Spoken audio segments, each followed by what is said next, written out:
Welcome back to the library, dear wanderers. Today we're heading back to Library Wing 1, the Hidden Nest, back to the first Oak's Shelf, where we'll pick up the first work we see. This appears to have been brought to the library by someone we know well from the Cool War, Rando Mini. It's about what is and what isn't, and what will not be, unless it is. Now, without further ado, let's get right into it. Drifting in the Knot. Hello, Timothy. My name is Samuel. I opened my eyes. Hi, yes, hello. Hi, Samuel. You look surprised to see me. Not expecting visitors? Yes, a little surprised. I mean, yes. Don't worry about the headache, it'll pass. What? Listen, I'm a little busy now, I think. Could you come back later? I'm afraid not, Timothy. We're on a tight schedule tonight. Is this about rent? Are you the landlord? Look, can we talk about this later? Maybe set a date. I'm really quite busy. Probably. I think I should be busy. We're all busy, Timothy. This isn't about the rent.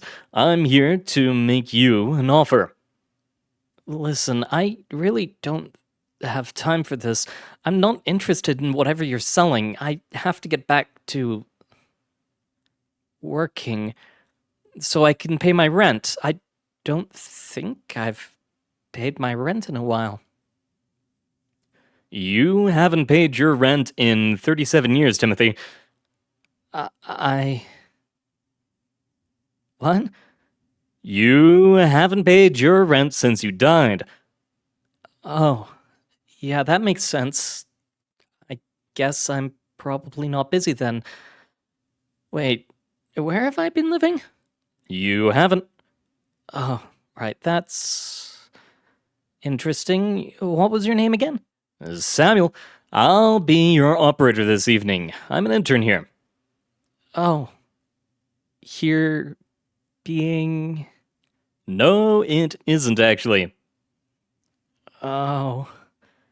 I closed my eyes. Not much point in seeing what isn't. I'm here to make you an offer, Timothy. Yes, you said that already, I think. Wait, you said I'm dead? Yes, Timothy. We've been over this. Listen, would you like some coffee? No, I drink tea. Do you have any? I'm afraid not. We don't have any coffee either, to be honest. Oh, then why did you offer me some?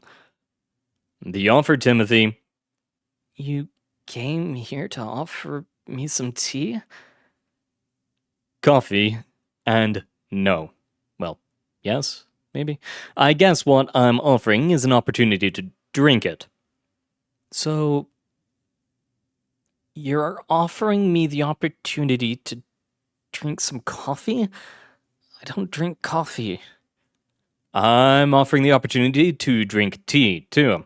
I'm offering you the opportunity to drink tea, and as part and parcel of that offer, the ability to drink and, in turn, an anchor point in time, wherein verb tenses make any sort of sense. And of course, and this really is the crux of what I'm offering here, you will have to be, which you currently aren't. Interested? I don't know if I'm that thirsty. Of course you're not. Listen, this really is a once-in-a-lifetime opportunity, inasmuch as you can still be said to be within the span of your own lifetime at the moment. I mean, time isn't here either. It messes with your head for a while, inasmuch as a while can be said to exist in any sense when time doesn't. I asked the higher-ups what they replaced time with once. They said something about a systematically generated segmentation of potential. considering a finite form of all possible states, and then ignoring the ones that they disagree with, keeping the ones that follow, and so we're left with this. I don't get why we can't just import time, to be honest. I heard they tried once, but it took too long to get here. You're blathering. Apologies. Listen, you died, right? Surely there's something you didn't get to do when you had the time, eh? Honestly, I really don't like coffee that much. Forget the coffee. We're offering you another chance at being. Back when you were, people would have died to do that. No pun intended. Yes, it was. Yeah, it was. Don't blame me for that one. It's in the employee handbook. Lighten the mood, they say. Look, if you don't accept the offer, we'll put you back where you were before. Which was? No, it wasn't. Oh, right. Wait, what are you getting out of this? Do you have any idea how much time and effort it takes for us to keep something in a state of not being? You said you don't have time here. Effort, then. Let me tell you, it takes a lot. They've got me working overtime. You said you don't have time here. Fine. They've got me working extra, then. Whatever. Anyway, we're understaffed and overcrowded. Not to mention, our funds keep getting cut. You get funded? No. Well, the guy who funds us doesn't exist, I guess. And he pays us by not giving us anti-things. It really is quite complicated. Anyway, he's only got so many anti-things to not give us. Listen, don't even worry about it.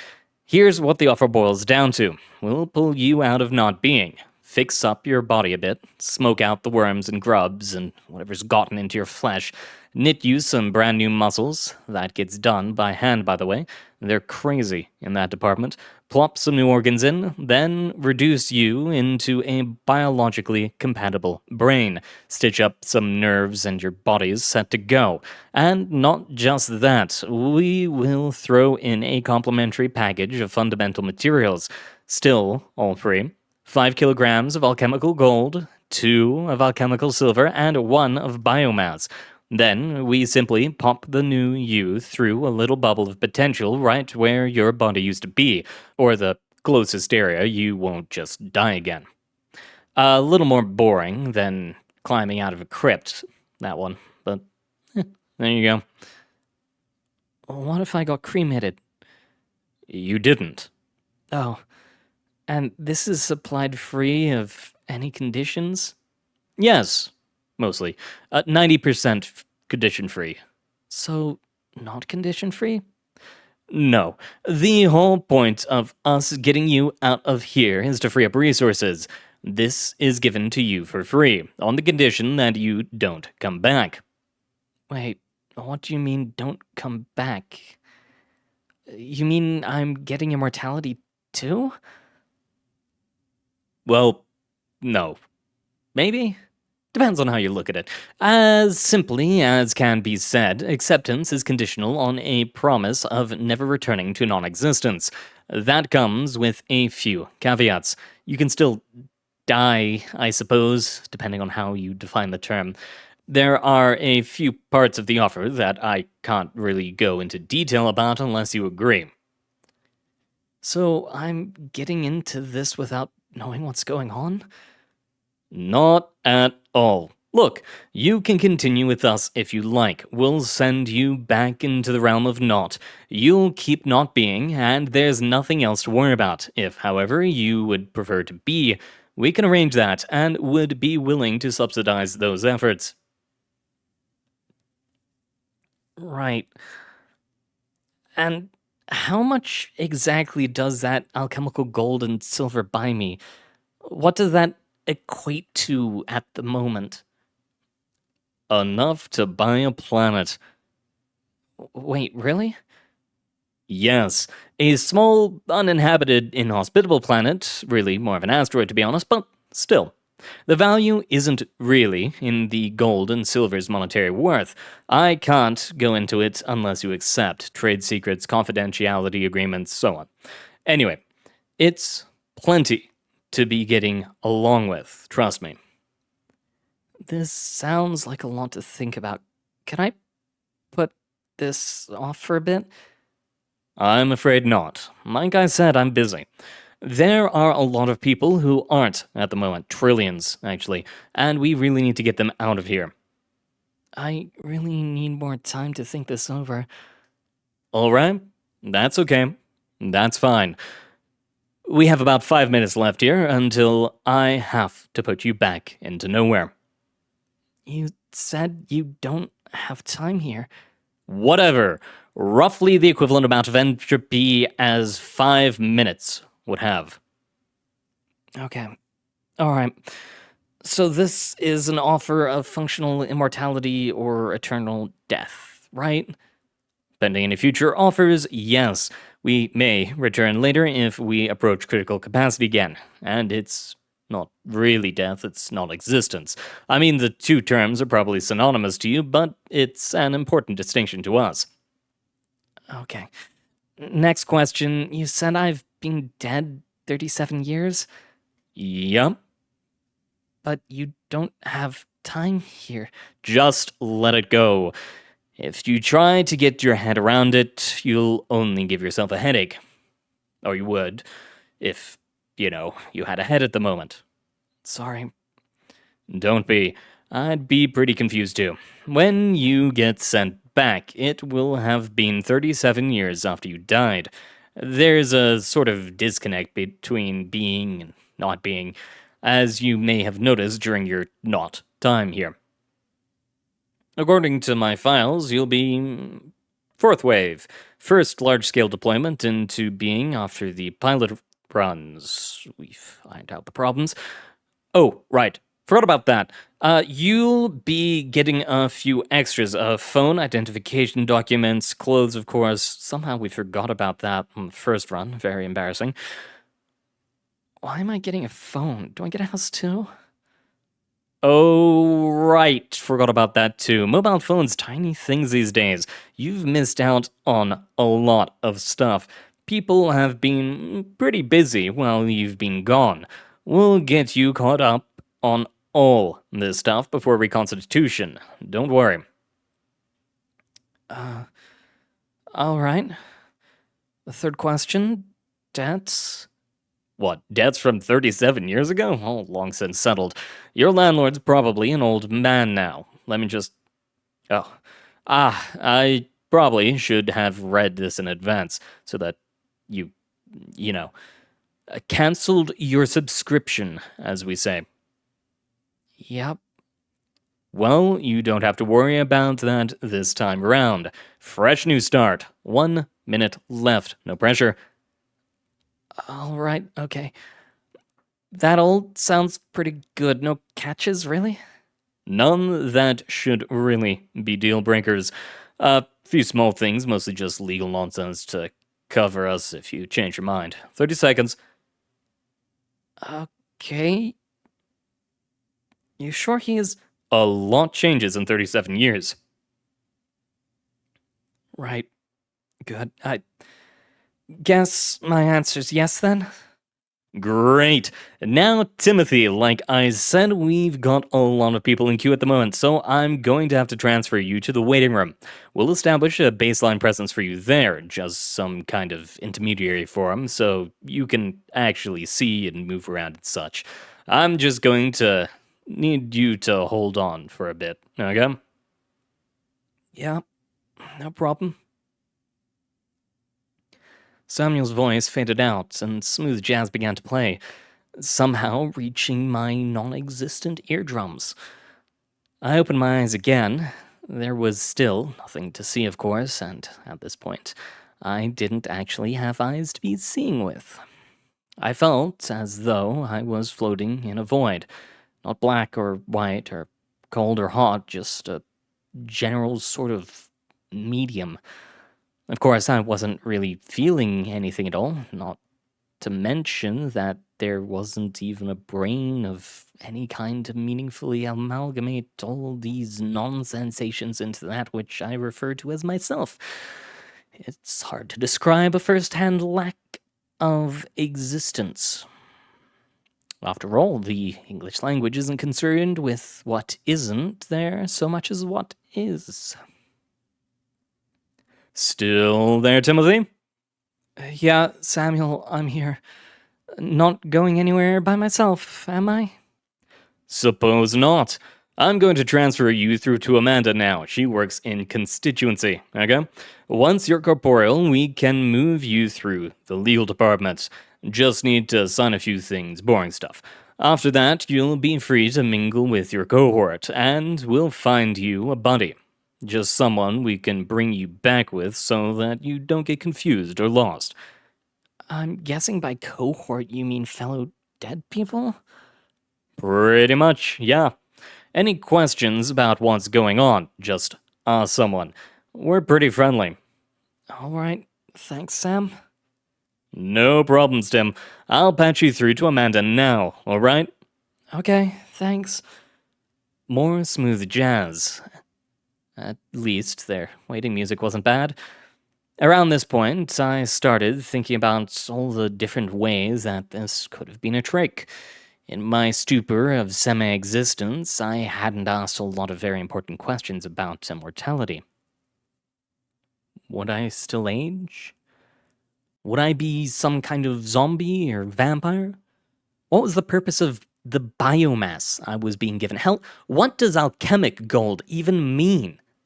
What purity is that?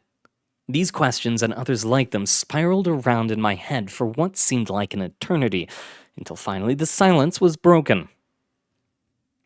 Hello, Tim. Hi, I'm here. Is this Angela? Amanda, actually. Sorry. Not a problem.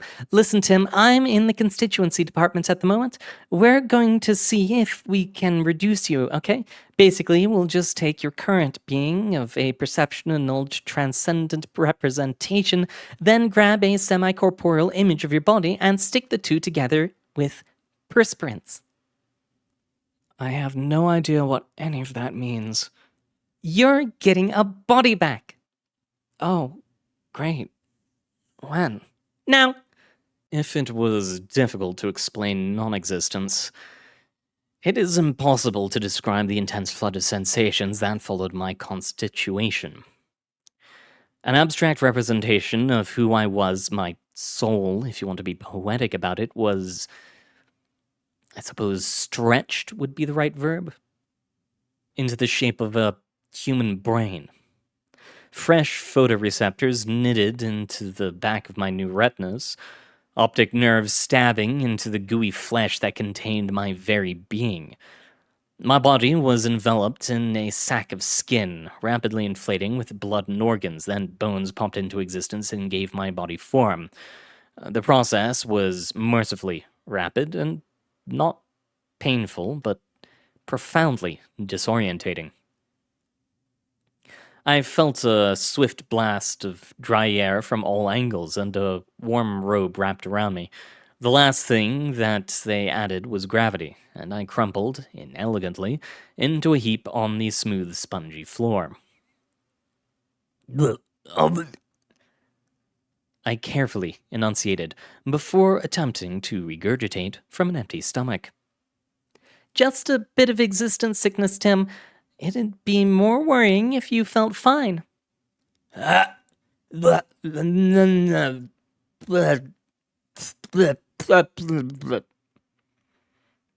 Keep trying. Lips are difficult. Okay. I think I'm good. Good. I'm good. You've still got your eyes shut. Yeah, it hurts to see. It's not going to get any better unless you open your eyes. I rubbed my hands against my closed eyelids, cupped them around to shield my eyes, and squinted around the room. The place was uniformly, clinically white. I had existed into the center of a flawlessly cubical room. A woman wearing blue medical scrubs and a small earpiece was staring at me. Clearly, Angela, of course. She held a notepad in her hands and was scribbling down notes. What's that? Vitals. Vitals? I can see inside you. Oh, okay, I guess. That makes perfect sense. Your blood pressure's rising a bit. Yeah, that's not overly surprising. I'd be freaking out if this weren't a hallucination. Whatever coping mechanism helps, Tim. Right, this way, please. Angela walked to one edge of the room and pressed her index finger to her earpiece. Patch me a door to legal, please, whoever's available. Timothy Smith. Thanks, you too. And then the door appeared. Huh. Angela pushed it open and walked through to legal. I followed after her. Upon passing the door's boundary, the sound hit, hundreds of typing hands clattering in a chorus of menial office work, printers pumping paper out in continuous streams. And yet, I couldn't actually see any other people besides Angela and Wes. Tim, this is Wes. Say hi. Hi, Wes. Hi, Tim. I'll be your legal liaison. Bye, Tim. Bye, Angela. Amanda. Bye, Amanda. Angela walked through the door, and then the door ceased to exist. Have a seat, Tim. Make yourself comfortable. We're going to have a chat, go over anything you're not certain about, then have you sign a few papers. We run time a bit slower in here, so take as long as you need. Samuel said you don't have time here. Samuel? He was the guy I talked to first? Your operator? Name doesn't ring a bell. Not surprising, though. I spend most of my time here, and there are a lot of us. He's right, though. It's not really time. It's all faked for us here, so that's nothing goes wrong. Really, though. Have a seat. It was around this time that I noticed that there was no door into or out of the room anymore, or any connection to outside of the room, not even a vent. The room was just a bland, uniform brown, the floor a carpeted brown, the walls being brown wallpaper, and the roof brown painted plaster. Wes walked around his brown wooden desk and sat down on a brown, cushy chair, and the sounds of typing and printing continued. Where are the sounds coming from? Sorry, that's just ambience. I can turn it down if you want, or replace it with something different. I'm not really that fussed. Up to you, really. Yeah, but where are they coming from? If you want to ask that sort of question, then you need to ask another. Where are they going to? My eardrums, presumably? Yes, but how are you hearing it? Well, that's my brain or something. And what's your brain doing? Everything that I am, I guess? Exactly. Have a seat. I sat on the brown, cushy chair on the other side of Wes's desk. Tim, first things first about this place. We don't exist. We can't exist. We ourselves are impossible beings. We live in an impossible space, and we steward things that might exist somewhere in and out of not being. We call ourselves Eidolons. Questions? Can you change the background noise? It's a bit distracting. Sorry. Wes fiddled with something under his desk. The sounds changed from that of office to punk rock, then from classical music into white noise, finally settling on the sound of light rain. Is that all right? Yeah, it's fine. Great. So, like I said, Eidolons, the space in which you and I currently believe ourselves to reside, does not exist, or rather does not exist in a quantifiable, observable, or predictable manner unless it does, which it can because of how unpredictable it is.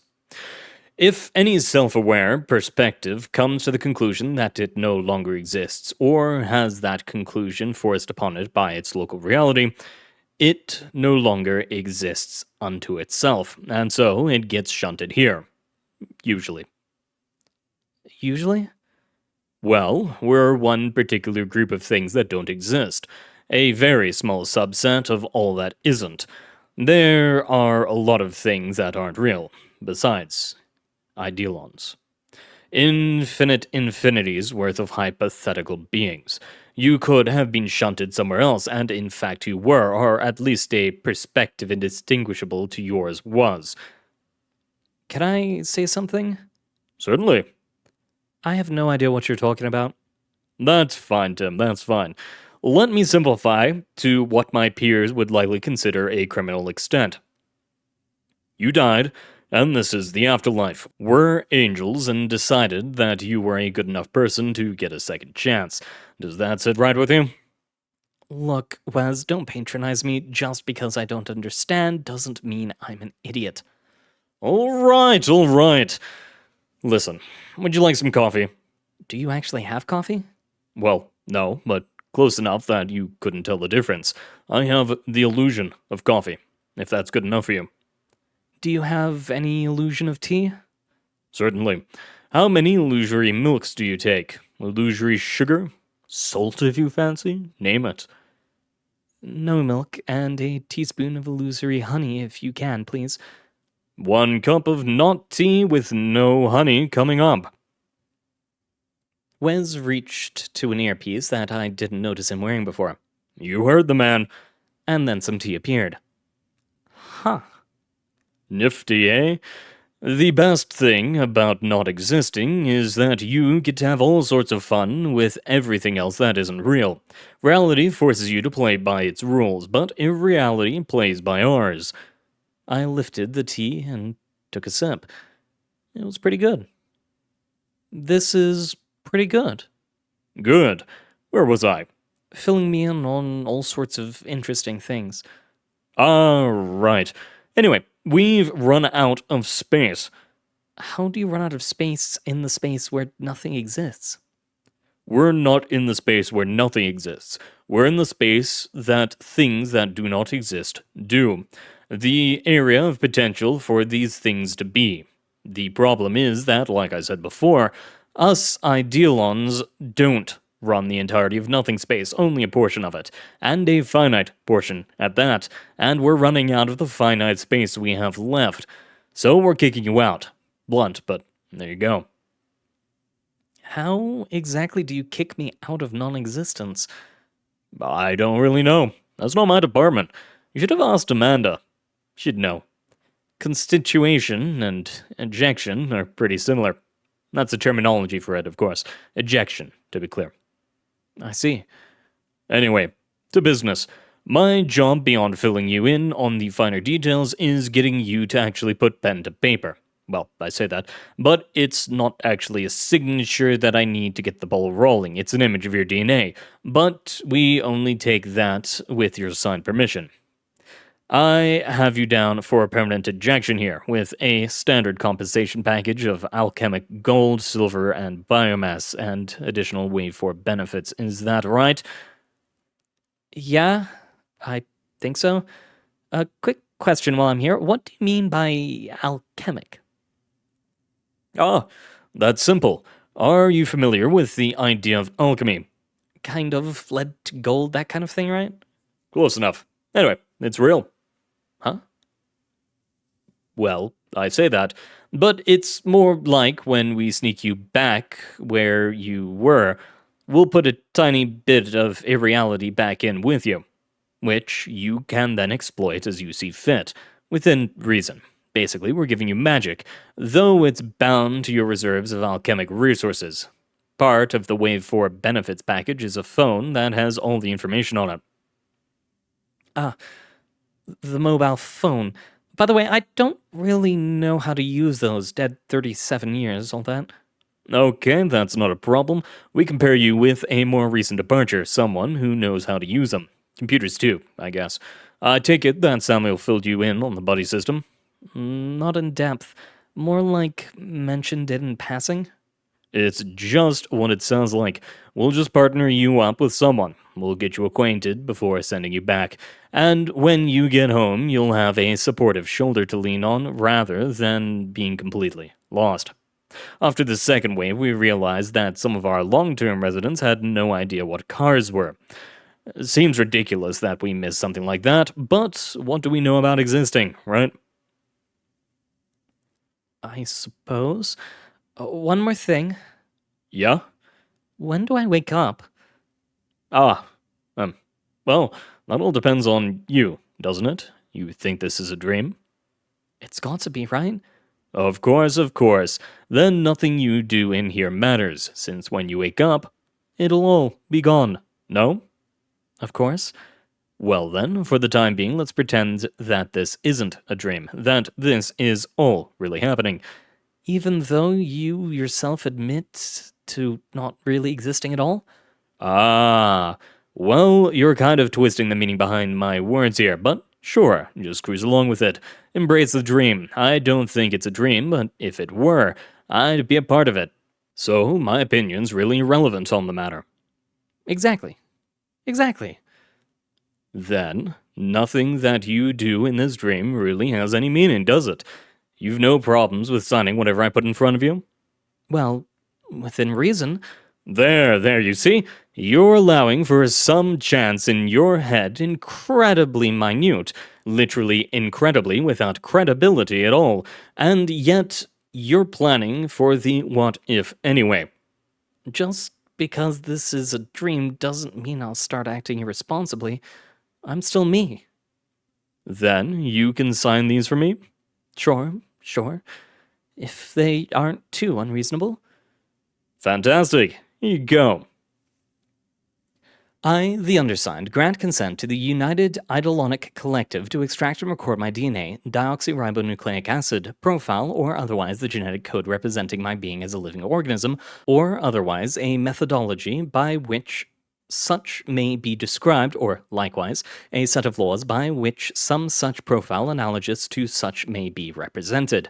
I consent to the use of this information in a manner which will eject this iteration of my consciousness from local non-existence in exchange for the reimbursement stated on the attached document. Waive for benefits and reimbursement package. I hereby release, waiver, discharge, and covenant not to sue the United Eidolonic Collective, its administrators, directors, or employees from all losses, damages, or other injury consequent to ejection from local non-existence. I have read this form and understand the rights thus relinquished. Until the point of your ejection, you're still considered a guest, of course. There are a few other papers, but they're really very long and wordy, and if this is a dream, you shouldn't care either way, right? Has anyone actually tried to sue you? They've certainly tried, but none have ever succeeded. It's hard to get a corporation to pay out when it doesn't exist. Fair point. Well, no problem with this at least. Kick me out of that which is not. Here, have a pen.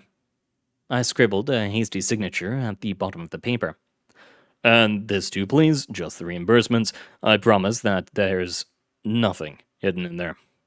Around this time, I remembered a few of my misgivings about the whole process. Wait up. In case this is real, right? Yes, in case this is real. Do I age when I go back? That's a common question. The answer's yes, but with alchemy it doesn't matter. We basically give you amazing magical powers, remember? Anything that might inconvenience your day-to-day operations for the rest of forever can be addressed with sufficient quantities of alchemic materials. If worst comes to worse, the amount of biomass in your finger is enough to set your age to anything you want, and then grow the finger back for good measure. Age adjustments are basically free, though I hear they're a bit painful. That's a more reasonable solution than I expected. All right. Another signature. Here too. Last little bit, just more ass covering. Another signature. Great. Thanks, Tim. Looks like we're done here. You've got a few options now. I can send you through to public relations if you've got any more questions. Or you can just go straight to the public room for Wave 4 and get assigned to a buddy. I have some questions, but they probably have really long and boring answers. How long can I spend here before I go back to the real world, skipping over the stupid artificiality of time here? In this room, about 5 days. In the public room, about 2. I think I said before, we run this place at different speeds for efficiency's sake. Constitution actually takes the most time of all. It just doesn't seem like it relative to you. It might have seemed like you skipped through there in minutes, but compared to my frame of reference, it would have probably been a few hours. Anyway, to the public room then? Sure, thanks. Wes raised his finger to his ear in a motion I was gradually getting used to. You heard him. Public room. And then a door appeared. A wonderful read of what wasn't, is. Anyway, thank you very much for coming, dear wanderers. It has been an honor reading for you. Good luck out there, and I hope to see you all next time.